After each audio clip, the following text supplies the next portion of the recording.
I've sat across the table from more downsizers than I can count, and there's a moment that happens in almost every conversation. It usually comes around 20 minutes in, after we've talked through the property, the timeline, and the reasons for moving. The pause. Then something like, I just wish someone had told me about the body corporate, or nobody mentioned the stamp duty would be that much, or, and this one comes up more than you'd think, I didn't realise the removalist quote was just an estimate. Today, I'm going to tell you what those hundreds of conversations have taught me. Not the obvious costs, the purchase price, the agent's commission. Those are visible. What catches downsizers off guard are the costs that sit just below the surface. The ones that don't appear in any brochure, the ones nobody volunteers until it's too late. Because the goal is not just to sell the family home. The goal is to move in a way that protects your peace, your finances, and your next chapter. And that starts with knowing the real numbers. Cost 1, the body corporate surprise. This is the number one financial shock I see, and it's almost entirely preventable. Downsizers sell a standalone home where they controlled every cost, and they buy into a strata title property, a villa, an apartment, a townhouse, and suddenly they're paying quarterly fees they never budgeted for. On the Mornington Peninsula, body corporate fees range widely.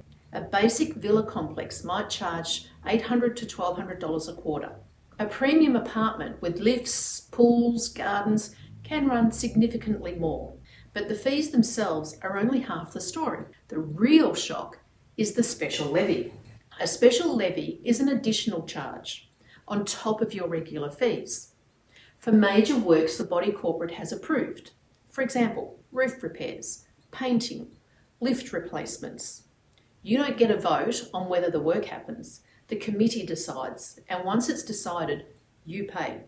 Before you commit to any strata property, ask for 3 things: the current fee schedule, the last 2 years of meeting minutes, that's where the upcoming works are discussed, and the Capital Works Fund plan. That document tells you exactly what's been budgeted for maintenance over the next 10 years. If the sinking fund is underfunded, a special levy is not a question of if, it's when. Cost 2, the stamp duty gap.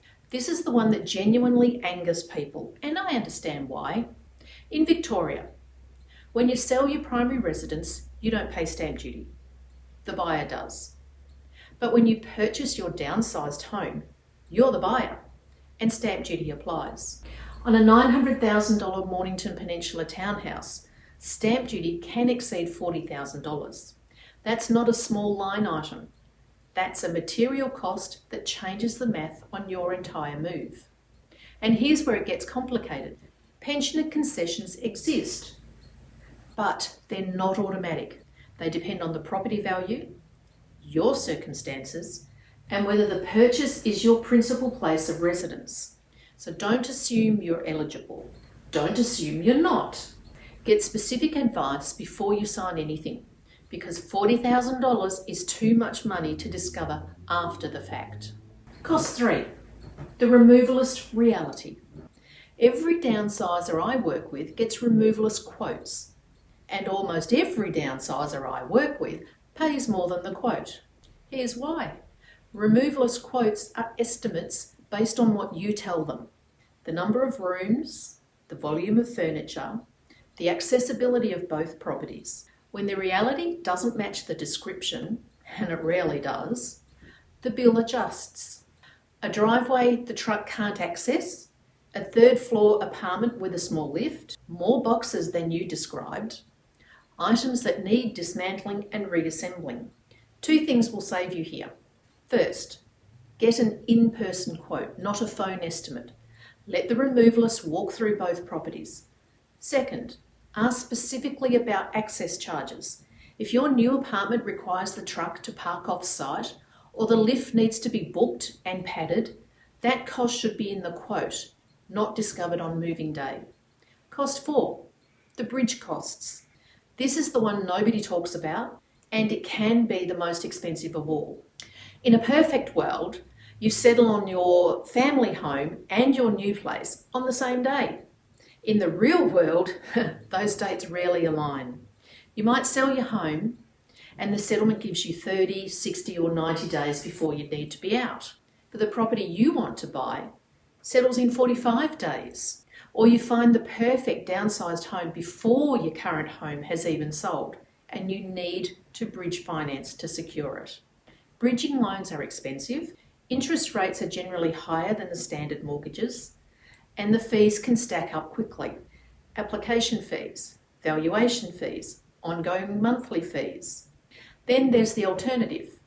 If the gap is small, a few weeks between settlement and moving in, you might need short-term rental accommodation, storage for your furniture, a second move from a storage into the new home. None of this appears in the brochure. All of it appears on your credit card. The solution isn't to avoid the gap. You can't control the property market. The solution is to budget for it. Assume there will be a bridge period. Assume it will cost something. Build a $5,000 to $10,000 buffer into your budget for the transition. If you don't need it, you've got a bonus. And if you do, you're prepared. Cost 5, the setup costs. You've paid the purchase price, the stamp duty, the body corporate, the removalist.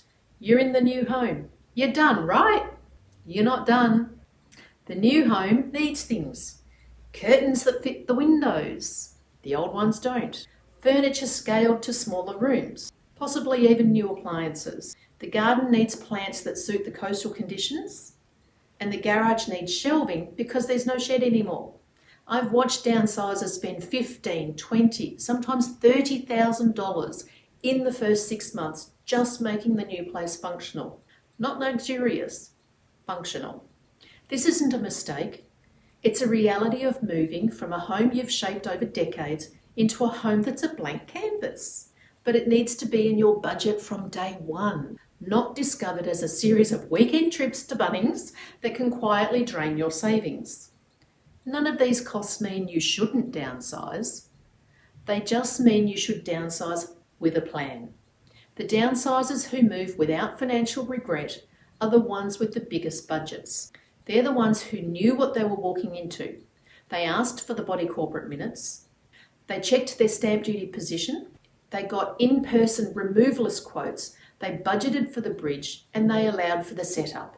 Every one of those 5 costs is knowable in advance, not by being a financial expert, by knowing what to ask. And that's what I hope this gives you. The questions, the line items, the permission to look past the brochure.